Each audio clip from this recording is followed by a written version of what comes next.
كلمات الشاعر عبد الله بن لهمود البدري العنزي. أداء المنشد بخيت بن حويل المري.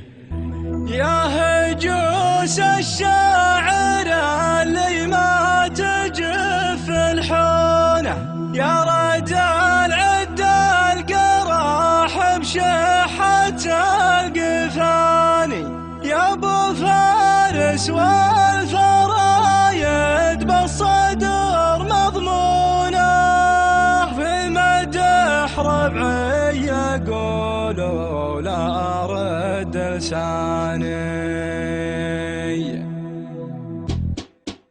يا هجوس الشاعر اللي ما تجف الحونه، يا رد العد القراح بشحة القفاني، يا ابو فارس والفرايد بالصدر مضمونه، في مدح ربعي يقولوا لا رد لساني. الشاعر مقدام وقروم العرب يزهانه، ذرية صوت القصيد الحضرة الويلاني، ما مدحت رجال في يوم الوغى مغبونه، امدح اليوث الجزيرة طيبين الشاني، ربعي الويلاني عن نقد العرب مصيونه، كل منهم يدي المعجوب وكحلاني، اشجعي والسيوف ربعي بالوغى مسنونه، والمرأة